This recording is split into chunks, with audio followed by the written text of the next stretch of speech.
اچھا، اس میں بھی نیب نے اپنی طرف سے یہ کہا ہے کہ جی یہ جو ترمیم کی گئی ہے یہ ریٹروسپیکٹو نہیں ہے، آگے سے تو ایسا ہی ہوگا، مگر جو کیس چل رہے ہیں وہ ہم ہی چلائیں گے. یہ بھی دیکھنا پڑے گا. تو اس لیے جو پہلی بات جو میں نے آپ کے سامنے ہے وہ میں نے جو قانون پیش کیا اس کا ایک ڈھانچہ آپ کو دیا ہے. اس میں یہ ہے کہ جو ہم اب ترمیم کریں، آرڈیننس جاری کریں، تو اس میں پہلی شک تو یہ ہونی چاہیے کہ اس کی جتنی بھی شکیں ہیں، جو بھی ترمیم کیا ہے، it should apply to all pending inquiries, investigations, references and appeals. اس میں کوئی شک و شبہ نہ ہو کہ جی whether they are for the future or also cover past transactions. اچھا، اب جو اختیار ہے نا جی انلمیٹڈ پاورز جس کا ذکر کیا گیا بلال صاحب نے، وہ دو طرح کے ہیں. ایک تو نیب کے ہیں، دوسرے ان کے چیئرمین کے ہیں. تو جو نیب کے جو چیئرمین کے اختیارات ہیں، اس میں جو میں نے تجویز یہ پیش کی ہے کہ ایک اکاؤنٹیبلٹی کمیشن ہونی چاہیے، اور اکاؤنٹیبلٹی کمیشن 3 ممبران کی ہونی چاہیے. جو چیئرمین ہیں وہ کوئی ریٹائرڈ جج آف دا سپریم کورٹ ہوں، اور وہ یہ بھی نہیں کہ خالی چیف جسٹس ان کا نام پیش کریں، مگر جو نامینیشن ہو ریٹائرڈ جج کی سپریم کورٹ کی، وہ چیف جسٹس اور جو 4 سینئر موسٹ سپریم کورٹ کے جج ہیں وہ کریں. اسی طرح ایک ریٹائرڈ 3 یا 4 اسٹار آرمڈ فورسز آفیسر ہونا چاہیے، جو کہ خالی چیف آف آرمی اسٹاف نہیں، جوائنٹ چیفز جتنے بھی جوائنٹ چیفز ہیں وہ ساروں کا جائزہ لے کے وہ نامینیٹ کریں. اور تیسرا ایک چارٹرڈ اکاؤنٹنٹ، کیونکہ جتنے بھی ہیں یہ وائٹ کالر کرائم ہے، تو there should be a chartered accountant experience, 20 سال کی ایکسپیرینس میں نے تجویز کی ہے. اور یہ جو کمیشن ہے اس کے دائرہ اختیار میں بہت ساری چیزیں آنی چاہیے. ایک کہ جی جب انکوائری کو کنورٹ کرتی ہیں انویسٹیگیشن، اور اعظم صاحب میری اس بات کی تائید کریں گے، یہ انویسٹیگیشن سٹیج جو ہے یہ ایف آئی آر اب درج ہو گیا، تو اس وقت یہ معاملہ کمیشن کے سامنے جانا چاہیے، ان کی منظوری ہونی چاہیے، اور خالی ان کے حکم پر کسی کو گرفتار کرنا چاہیے. انکوائری سٹیج پر کوئی گرفتاری نہیں ہونی چاہیے. اسی طرح میں نے یہ تجویز کی ہے کہ جی جو پاورز ہیں of arrest to the chairman NAB, وہ بالکل ختم کر دینے چاہیے. یہ جو اختیارات ہیں یہ خالی جو اکاؤنٹیبلٹی کمیشن ہے اسی کے پاس ہونے چاہیے. خیر وہ آپ نے ڈھانچہ آپ کے سامنے ہے، وہ باقی دیکھ لیجیے گا. Let me go on to the other points. دوسری بات یہ ہے کہ اس وقت جو سیکشن 9 ہے جس میں کرپشن اور کرپٹ پریکٹسز کی تفصیل دی گئی ہے، اس میں چند ایسی چیزیں ہیں جو کہ نیب کو ٹوٹلی انلمیٹڈ پاور دے دیتی ہیں. مثال کے طور پر cheating, criminal misappropriation of property. اب بلال صاحب اگر آپ نیب کو کمپلینٹ کرتے ہیں کہ جی اعظم صاحب نظر آ رہے ہیں کہ جی اعظم صاحب کو ہم نے کچھ رقم دی تھی کہ وہ ہمارے لیے کوئی نہ کوئی پیپر بنائے، انہوں نے نہیں کیا، ہی از چیٹڈ اس، تو NAB can take cognizance of this case against him under section 9. اور میرے خلاف تو آپ ڈیفینیٹلی ایسا کیس کر سکتے ہیں، کیونکہ میں تو I have at one stage been a public office holder. تو اس لیے اس طرح کی جو ہے نا جی اختیارات چیٹنگ کے، کرمنل بریچ آف ٹرسٹ وغیرہ کے، وہ سیکشن 9 سے ختم کر دینے چاہیے، بیکاز اس کے ذریعے they have got absolutely unrestricted power to rope in practically anybody. اور وہ کر رہے ہیں، یہ بھی نہیں کہ وہ نہیں کر رہے، وہ کر رہے ہیں. اب دیکھیں ان کا ویسے تو انہوں نے اچھی بات کی جو انہوں نے کہا چغتائی لیبارٹری کو کہ جی آپ اپنے جو چارجز ہیں وہ کم کر دیں، آدھے کر دیں. مگر یہ نیب کا کام ہے. کیوں چغتائی لیبارٹری مان گئی؟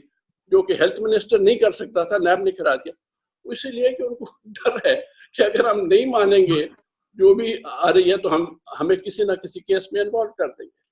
تو ایک تو یہ بات ہے جی کہ نیب کے جو انریسٹرکٹڈ پاورز ہیں ان کو کم کرنا چاہیے. جب وہ کہتے ہیں کہ جی آپ ہمیں انفارمیشن دیں, ہمیں ڈاکیومنٹس دیں, تو یہ نہیں کہ وہ جو مرضی چاہیں وہ آپ سے مانگ لیں. جو بھی آپ سے سوالات کر رہے ہیں, they must be relevant to the inquiry or the investigation before them. یہ نہیں کہ جی جو آپ اپنے اثاثے بھی بتلائیں, آپ کے اکاؤنٹس کہاں ہیں وغیرہ وغیرہ, if they are not related to the corruption inquiry or the corruption investigation before them. پھر موسٹ امپورٹنٹلی آئی تھنک یہ ضروری ہے, اور اس طرف سپریم کورٹ نے بھی اشارہ کیا ہے کہ بیل کے معاملوں میں it should not be necessary to go to the high court. Actually, strictly speaking, high court کو 199 کے تحت اختیار نہیں ہے, آرٹیکل 199 کے تحت اختیار نہیں ہے کہ جی وہ بیل دے دے, مگر کیونکہ جو نیب کا قانون ہے وہ روکتا ہے, کسی اور عدالت سے نہیں لیا جا سکتا, تو the high court, I think in its wisdom correctly, all high courts have decided, Supreme Court has decided کہ آرٹیکل 199 کے تحت بیل دے دیں گے. مگر this power should be with the accountability courts. In a fit case, they should be allowing bail under the code of criminal procedure, and there is absolutely no reason why they should not be doing this. آگے یہ ہے جی کہ ایک ان کی جو شک ہے that is much misused, وہ ہے voluntary return کی. کسی کے خلاف انکوائری کرتے ہیں, اور جو امیر آدمی ہے یا جو انفلوئنشل بیوروکریٹ ہے جو بھی ہے, پیسے واپس لے کے وہ ان کی بارگیننگ ہوتی ہے کہ آپ اتنے پیسے واپس کر دیں تو آپ جائیں. اور وہ اس طرح کے لوگ they continue, for example bureaucrats they continue in service, یعنی کہ ایک طرف سے تو انہوں نے ایک بار جرم کر لیا اور دوسرا اجازت مل گئی. تو یہ جو والنٹری ریٹرن کا کانسیپٹ ہے نا جی, یہ میری تجویز تو ایٹ لیسٹ یہ ہے کہ اس کو ختم کر دیا جائے, اور جو پلی بارگین ہے پلی انویسٹیگیشن سٹیج پر, وہ اختیار ہو of the commission, not just of the chairman NAB, کہ پلی بارگین جو ہے اس انویسٹیگیشن سٹیج پر وہ ہو سکے with the approval of the accountability commission. اور اگر آپ اس طرح کی ایک براڈ بیسڈ اکاؤنٹیبلٹی کمیشن بنائیں گے which is the sharing of power between the commission and the chairman NAB, تو میرے خیال میں یہ جو پروسیس ہے this will become much more credible, much more transparent. اس کے علاوہ یہ ہے کہ جی جو اپروور ہیں, اپروور نیب بنا لیتی ہے, اور اپروور کو بنا کے اس کا بیان لے کے کسی نہ کسی کو تو اندر کر دیا اور اندر ہی رکھا, اور اپروور اسی وقت اس کو چھٹی ہو گئی. اب اپروور جب اپنا بیان دیتا ہے میجسٹریٹ کے سامنے, تو میرے خیال میں جو باقی اس کے کو ایکیوزڈ ہیں ان کو حق ہونا چاہیے کہ وہ اس وقت میجسٹریٹ کے سامنے وہ بھی پیش ہوں, اور جرا کرنے کی ان کو حق ہو, ان کی اجازت ہو کہ اپروور کے اوپر جرا کریں. اور پھر اپروور کو جیل میں رکھنا چاہیے جب تک کہ جو ٹرائل ہے وہ مکمل نہیں ہو جاتا. میں خالی ایک فائنل بات کرنا چاہتا ہوں کہ جی ایک ضرور جو بھی بنتا ہے جاری ہوتا ہے, اس قانون میں ایک شک ہونی چاہیے کہ جو بیان بیازی تقریباً روز ہوتی ہے نا, جو نیب آفیسرز کرتے ہیں کہ جی فلانے کو پکڑ لیا, فلانے کی وہ چور ہے, یہ ہے, یہ ختم ہونی چاہیے. اس کے خلاف قانون ہونا چاہیے. کسی کے خلاف بیان دینے کا حق تب بھی ہونا چاہیے جب اس کے خلاف پرچہ درج ہو, یعنی کہ ریفرنس دائر ہو in the accountability court and not before. Azam Nazir Tarar صاحب, can you now please come in and give your input? آپ کے خیال میں کیا چینجز ہونے کی ضرورت ہے؟ میرے خیال میں شاید حامد صاحب نے بڑے تفصیل سے بتا دیا. خرم دستگیر صاحب, اس جو فاروق نائک صاحب والا بل ہے آپ نے شیئر بھی ہمارے ساتھ کیا ہوا ہے, اس پہ کافی میٹنگز بھی ہوئی ہیں. کچھ پولیٹیکل پارٹیز نے اپنی کمیٹیز بنائی تھیں اپنی اپنی پارٹی کی, مجھے بھی اتفاق ہوا ان میٹنگز میں بیٹھنے کا. تو میں سمجھتا ہوں کہ بائی اینڈ لارج اب کنسنسس ہے جو اپوزیشن جماعتیں ہیں ان کا, اور سنا تھا کہ 80% اس میں جو گورنمنٹ ٹریجری بینچز ہیں ان کے لوگ بھی جو بیٹھتے تھے وہ 80-90% پہ وہ بھی ایگری کرتے تھے کہ نہیں یہ بات درست ہے. ایک بات تو مسلمہ اور طے شدہ ہے کہ نیب لاز کیونکہ اس وقت کی جو سیاسی ضروریات تھی ان کو پورا کرنے کے لیے بنائے گئے تھے, اور ایک ڈکٹیٹر نے اپنی ویمز پہ تیار کروائے, اور اس میں انہوں نے اتنی بے جا اختیارات دے دیے, جیسے وہ لائٹ ہاؤس بنا دیا چیئرمین نیب کو. اور پھر انفارچونیٹلی